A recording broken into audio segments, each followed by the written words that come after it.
ब्रजमंडल में आकर के ऊपर से सुंदर अमृत की वर्षा करना शुरू कर दिए। आप लोग भी अपने गांव में अमृत की वर्षा करवा दीजिए जिसे कोई न मरे। ब्रजमंडल अमृत बरसैरी, ब्रजमंडल ब्रजमंडल अमृत बरसैरी, ब्रजमंडल अमृत बरसैरी। यशोदानंद गोप गोपिन को, यशोदानंद गोप गोपिन को, सुख सुहाग उम गई सरसैरी, सुख सुहाग उम गई सरसैरी। बाढ़ी लहर अंग अंगन में, बाढ़ी लहर अंग अंगन में, यमुना तीर नीर उछरैली, यमुना तीर नीर उछरैली। बरसुत कुसुम देव अंबर ते, बरसत कुसुम देव अंबर ते, सुरतीय दर्शन हित तरसैरी, सुरतीय दर्शन हित तरसैरी। दरद दोब दग तोरन राजे, हरद दोब दग तोरन राजे। मंगल कलश देखि हर सैरी,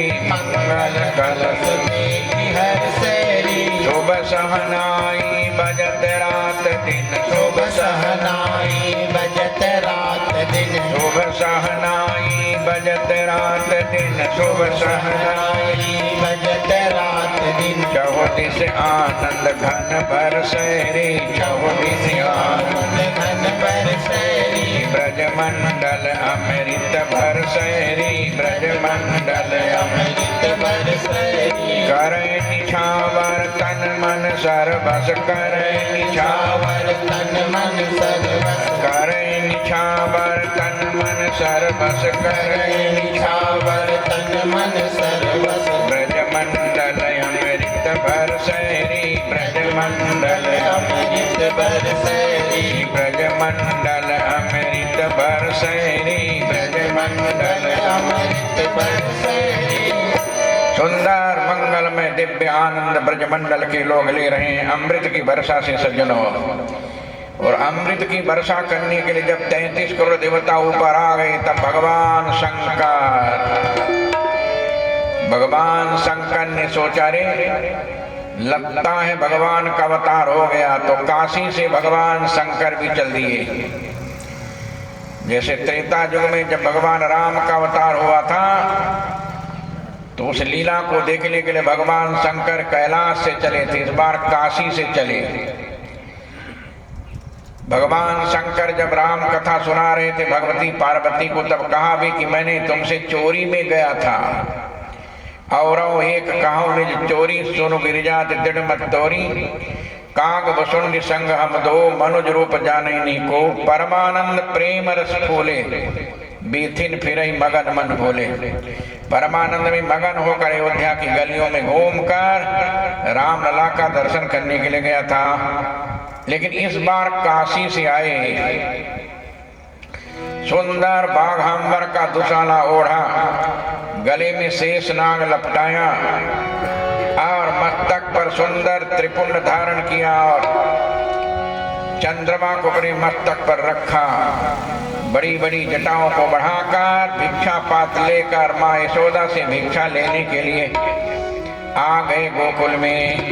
देखो री एक अद्भुत जोगी, देखो री एक अद्भुत जोगी, बार हमारे आया हरी, बार हमारे आया हरी। बाघांबर का ओढ़ दुशाला, बाघांबर का ओढ़ दुशाला, शेष नाग लपटाया हरी, शेष नाग लपटाया हरी।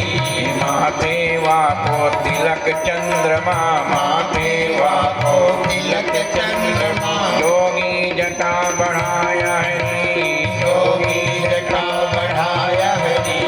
ले बालक निकली नंदरानी, ले बालक निकली नंदरानी, योगी दर्शन पाया हरी, योगी दर्शन पाया हरी।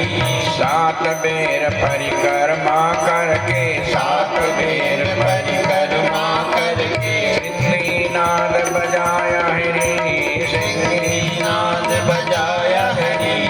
देखो री एक अद्भुत जोगी, देखो री एक अद्भुत जोगी, द्वार हमारे आया है, द्वार हमारे आया है। दरवाजे पर भगवान शंकर आए और कन्हैया का दर्शन किया और दर्शन करके 7 बार परिक्रमा किया और फिर चले गए। ये सब नंद बाबा के घर पर ही मंगल में दिव्य दृश्य उपस्थित हो रहा था। उधर दूसरे दिन कंस ने भी मीटिंग करना शुरू कर दिया। सभी मंत्रिमंडल के मंत्रियों को बुलाकर कहा, मैंने तो सोचा था कि देवता सत्य बोलते हैं, लेकिन मुझे कल रात को 12 बजे पता चला कि दैवमपि अनृतं वक्ति न मर्त्य एव केवलम, देवता भी झूठ बोलते हैं। केवल मनुष्य ही झूठ नहीं बोलता, देवता भी झूठ बोलते। पूछा क्या हुआ? कहा आकाशवाणी में देवताओं ने कहा था कि अष्टम गर्भ से पुत्र होगा, लेकिन अष्टम गर्भ से पुत्र की जगह पुत्री हुई। और जैसे मैंने उसके पैर को पकड़कर पत्थर में पटका, हाथ से छूटकर आकाश में चली गई। और उसने कहा मारने वाला तुमको पैदा हो गया है, तुम बचोगे नहीं। ये रात 12 बजे का दृश्य कंस ने मंत्रिमंडल में निवेदन किया। तब कंस के मंत्रियों ने कहा, रे राजन चिंता मत कीजिए, एवं चेत तर्हि भोजेन्द्र पुरग्राम ब्रजादिशो अनिर्दर्शान निदर्शान च हनिष्यामो अद्य वै सुषिन्। 10 दिन के अंदर जितने भी बच्चे पैदा हुए होंगे सबको हम मार देंगे, कोई बचेगा ही नहीं। इसलिए वो आकाशवाणी को हम लोग झूठा कर देंगे। जैसे देवताओं की वाणी झूठी हो गई, अष्टम गर्भ से पुत्र की जगह पुत्री हुई, वैसे ही उसकी वाणी को झूठा कर दूंगा और ब्रजमंडल में कोई बच्चा जिंदा नहीं बचेगा। मूलम ही विष्णुर्देवानां एतद् धर्मः सनातनः। जहां सनातन धर्म है, सनातन धर्म के मूल में भगवान विष्णु हैं और भगवान विष्णु का शरीर है। तस्य च गो विप्र तपो यज्ञास्य दक्षिणा, गाय ब्राह्मण तपस्वी महात्मा, ये सब भगवान विष्णु के शरीर है। तस्मात् सर्वात्मना राजन ब्राह्मणान ब्रह्मवादिनः तपस्विनो यज्ञशीलांच गाश्च हनुमो हविर्दोहा। राजन हम सब मंत्री लोग प्रतिज्ञा करते हैं कि कोई भी गाय नहीं बचेगी, ब्राह्मण नहीं बचेगा, तपस्वी नहीं बचेगा, कोई यज्ञ करने वाला नहीं बचेगा, कोई ब्रह्मवादी नहीं बचेगा, सबको हम लोग मार डालेंगे, ब्रजमंडल को सोना बना दूंगा, कोई बालक जिंदा बचेगा नहीं।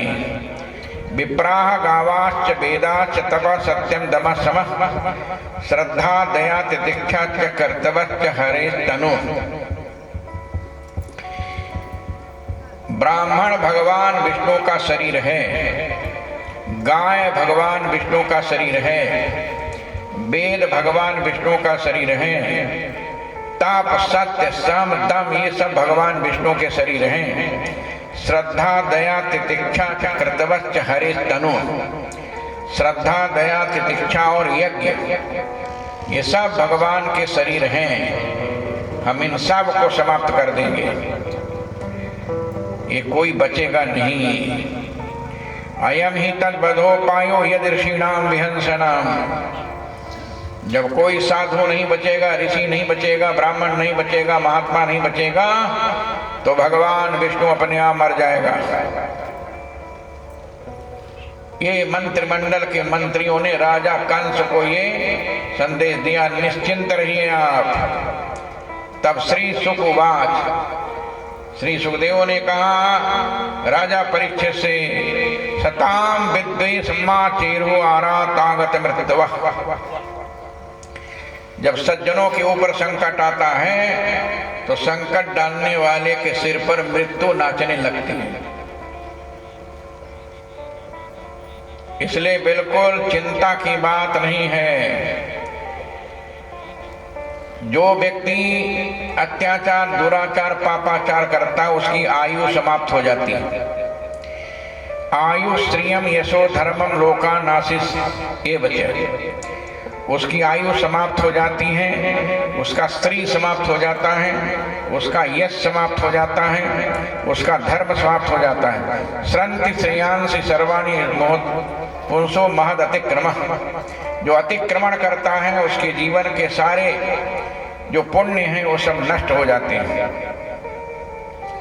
इसलिए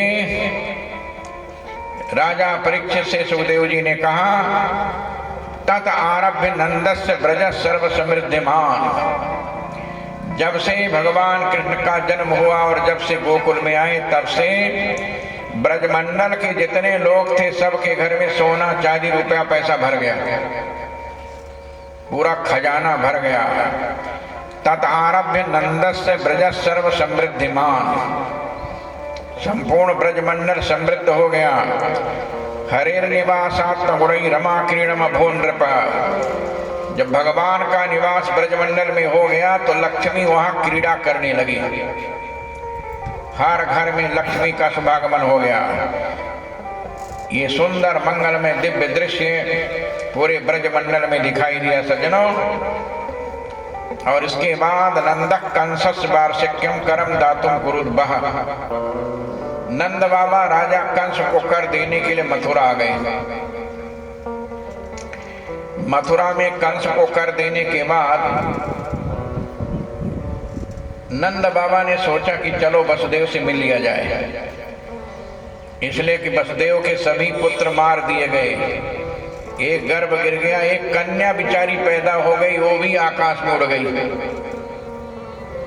नंद बाबा ने सोचा वसुदेव के ऊपर बड़ा कष्ट हुआ, चलो मिल लिया जाए। और नंद बाबा वसुदेव के घर में गए। तम दृष्ट्वा सहसोत्थाय देह प्राण विवाप्तवान, प्रीता प्रीतमम दुर्भम सस्वजे प्रेम विह्वल, प्रेम से विह्वल होकर वसुदेव जी उठे और दौड़ करके नंद बाबा को अपने हृदय से लगा लिया। तब नंद बाबा ने कहा, देखिए वसुदेव जी, आपके ऊपर जितनी विपत्ति आई आज तक मैंने कभी सुना नहीं, किसी के 6 बच्चे मार दिए गए, एक का गर्भ गिर गया और 8वां पैदा हुई तो भी कन्या हुई, वो भी आकाश में उड़ गई। अहोते देवकी पुत्राः कंसेन बहुतो हता। अरे वसुदेव जी, देवकी के सभी पुत्रों को कंस ने मार दिया। एकावशिष्टा वर्जा कन्या सापि दिवम गता, एक बेचारी कन्या अंतिम में पैदा हुई, वो भी आकाश में उड़ गई। दुख व्यक्त किया नंद बाबा ने वसुदेव के सामने, लेकिन वसुदेव उस बात को जानते थे कि मंत्रिमंडल में जो फैसला हुआ है वो वसुदेव को पता चल गया। मंत्रिमंडल में निर्णय लिया गया कि 10 दिन के अंदर के बच्चे जितने पैदा हुए हैं सबको मार डालो। और ये इंटेलिजेंस ब्यूरो आईबी और सीबीआई ने वसुदेव जी को जाके सूचना दे दिया, क्योंकि वहां के सभी कर्मचारियों को पता था एक न एक दिन वसुदेव मथुरा के राजा बनेंगे, कंस मारा जाएगा। तो मंत्रिमंडल में जो भी प्रस्ताव होता था सबसे पहले वसुदेव को बताया जाता था। इसलिए वसुदेव डरे हुए थे कि मेरा बेटा न मार दिया जाए। इसलिए वसुदेव जी ने नंद बाबा से कहा, करो वही वार्षको दत्तो राज्ञो दृष्टा वयम चवः निःस्तेयं भवति संध उत्पाता गोकुले। यदि आपने राजा को कर दे दिया हो तो आप जल्दी से जल्दी गोकुल लौट जाइए, यहाँ बहुत समय तक आपको रहना नहीं चाहिए, इसलिए कि गोकुल में बहुत बड़ा उपद्रव होने जा रहा है। नंद बाबा को क्या पता गोकुल में क्या उपद्रव। नंद बाबा जब आए थे तो कुछ नहीं हो रहा था, शांति थी। ये कहकर वसुदेव ने तत्काल नंद बाबा को भेज दिया अपने गांव, गोकुल की ओर नंद बाबा चल दिए और उधर पूतना पहुंच गई। इधर वसुदेव के गृह में नंद बाबा समाचार ले रहे थे, उधर बच्चों को मारती हुई पूतना गोकुल पहुंच गई। कंसेन प्रहिता घोरा पूतना बाल घातनी शिशून चचार निघनंती पुर ग्राम ब्रजादिशु। ब्रजमंडल के बच्चों को मारती हुई, गला दबाती हुई, पूरे ब्रजमंडल से बच्चों को मार करके अंतिम में पहुंची गोकुल नंद बाबा के घर। लेकिन मारती थी, उधर अमृत के प्रभाव से बालक कोई मरा नहीं, सब जिंदा हो जाते थे। पूतना सोचती थी मैं मारती हूं फिर भी जिंदा हो जाती है, क्या बात है। सबको आश्चर्य हो रहा था, ये मारती जाती है और उधर जैसे बाहर निकलती तुरंत जिंदा हो जाते। नंद बाबा के घर भी पहुंच गई। कंस माने होता है कंसति कस हिंसायाम धातु से कंस बना है, जो लोगों को हमेशा मृत्यु दंड देता रहे। कसाई को कंस बोलते हैं। कंस माने कसाई। कंस रूपी कसाई ने बालकों को मारने के लिए पूतना को गोकुल भेजा था। पूतना माने पूतान अपि नयति, जो बड़े बड़े पवित्र पूतों को भी मृत्यु के पार पहुंचा देती, उसका नाम पूतना है। इसलिए वल्लभाचार्य जी ने, जगतगुरु वल्लभाचार्य जी दक्षिण भारत के भागवत के टीकाकार ने लिखा है, अविद्या पूतना नष्टा गंध मात्रा विशेषतः। अविद्या रूपी पूतना बच्चों को मारती हुई नंद बाबा के दरवाजे के अंदर प्रवेश किया। लेकिन पूतना को ये पता नहीं था, नयत्र श्रवणादीन रक्षोगनानि स्वकर्मसु, जहां पर गायत्री मंत्र का जाप नहीं होता, जहां पर वेद पाठ नहीं होता, जहां पर हवन नहीं होता, जिस घर में तुलसी का पेड़ नहीं होता, उसी घर में राक्षसों का प्रभाव पड़ता है। कुर्वन्ति सात्वताम भर्तुर यादुधान्याश्च तत्र ही। जहां पर शुभ कर्म नहीं होते हैं उसी जगह राक्षसियों के राक्षसत्व का प्रभाव पड़ता है। लेकिन नंद बाबा के यहाँ रोज हवन होता था, रोज पूजन होता था, रोज गायत्री मंत्र ब्राह्मण लोग जपते थे। इसलिए नंद बाबा को विश्वास था कि मेरे घर में किसी प्रकार का कोई उपद्रव नहीं होगा। जहां पर भगवान के गुणों का कीर्तन होता है, जहां पर हवन होता है, वहां राक्षसी माया का प्रकोप नहीं लगता। ये नंद बाबा को पता था कि मेरे घर में कोई उपद्रव नहीं होगा। लेकिन आकाश मार्ग से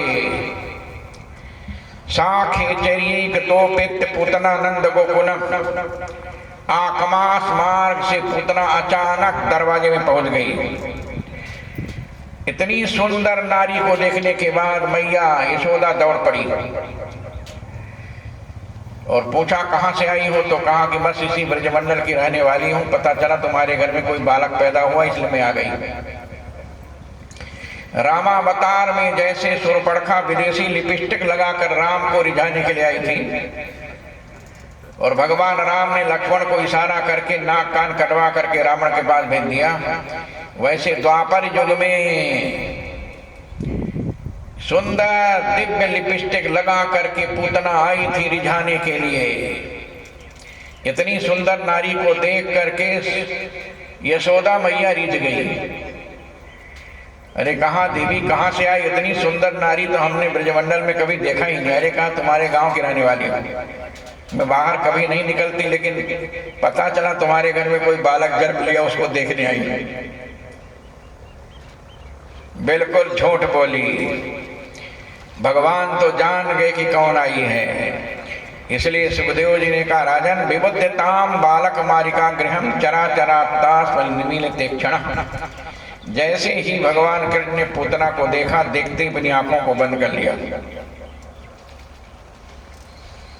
आंखों के बंद करने के लिए कई महात्माओं ने कई प्रकार की बात किया, लेकिन भगवान कृष्ण से पूछा गया कि जब पूतना आई तो तुमने आंख क्यों बंद कर लिया। भगवान कृष्ण ने कहा कि अभी थोड़ी देर पहले भगवान शंकर आए थे और भगवान शंकर हमेशा जहर ही पीते हैं, तो मैं आंख बंद करके शंकर भगवान का ध्यान कर रहा था कि भोलेनाथ आपका खुराक अब आया है, अब आप आइए जहर पीजिए, मैं तो दूध पीऊंगा। इसलिए भगवान कृष्ण भगवान शंकर का ध्यान करने के लिए आंख को बंद कर लिया। नंबर 1। नंबर 2, भगवान कृष्ण ने सोचा छठी के दिन पहली बार हमको कोई दूध पिलाने के लिए आया है, तो दूध पिलाने वाला कोई साधारण व्यक्ति नहीं हो सकता है। सतयुग में जब भगवान वामन बन करके गए थे राजा बलि की यज्ञशाला में, तो राजा बलि की कन्या रत्नमाला, राजा बलि की कन्या रत्नमाला ने जब वामन भगवान को देखा, कहा वाह क्या सुंदर बालक है, यदि मेरा दूध पी लेता तो कितना अच्छा लगता। वही रत्नमाला द्वापर में पूतना बनी। भगवान कृष्ण ने सोचा कि पिछले जन्म में हमको दूध पिलाना चाहती थी, लेकिन सौभाग्य नहीं मिला दूध पीने का। इस जन्म में इसने दूध पिलाने के लिए राक्षसी रूप धारण किया है, तो मेरा कर्तव्य होता दूध पीऊं। दूध पीने के बदले में आंख बंद कर भगवान सोचने लगे 5 प्रकार की मुक्तियां, उन मुक्तियों में से कौन सी मुक्ति दूं। सालोक्य सार किसामिक पिसारोप्य कत्वमप्युता दीयमानम न गृह्णन्ति बिना मत सेवनम जनाः। ये जो 5 प्रकार की मुक्तियां और मुक्तियों में से कौन सबसे श्रेष्ठ मुक्ति उसको दूं। इसलिए कि मैं दूध पीऊंगा तो दूध पीने के बदले में कुछ न कुछ देना पड़ेगा। 5 प्रकार की मुक्तियों को देखकर भगवान विचार करने के लिए अपनी आंखों को बंद कर लिया। ये सुंदर दृश्य वहां पर उपस्थित हुआ सज्जनों, और भगवान कृष्ण को अपनी गोदी में ले लिया। पुतना ने गोदी में लेकर अपना स्तन उसके मुंह में पकड़ा दिया, और इसके बाद बड़ी तेजी से चिल्लाने लगी। सा मुंच मुंचालमित प्रभाषिणी निष्पीड्यमानाखिल जीव मर्मणि विवृत्त नेत्रे चरणों भुजो मोष प्रसन्न गात्रा क्षिपति रुरोधः। बड़ी तेजी से चिल्लाकर बोली छोड़ छोड़ छोड़ छोड़, जल्दी छोड़। इस प्रकार चिल्लाते चिल्लाते, लेकिन भगवान कृष्ण कहाँ छोड़ने वाले हैं। दूध पी लिए और इसके बाद उसके आंख फट गई, बड़ी बड़ी आंखें फट गई, और उसका हाथ गिरा हाथरस में, इसलिए उसके जिला का नाम पड़ गया हाथरस। उसकी अलके गिली अलीगढ़ में, इसलिए उसका नाम पड़ गया अलीगढ़। उसका गरल माने जहर गिरा आगरा में, इसलिए उस जिले का नाम पड़ गया आगरा।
श्रीमन्नारायण भगवान की। उसके दांत हाल के समान थे, उसकी नाक पर्वत की गुफा के समान थी, उसकी आंख कुआं के समान था, उसका पेट तालाब के समान था, हाथ पैर फूल के समान। कितनी भयंकर राक्षसी थी सज्जनों, लेकिन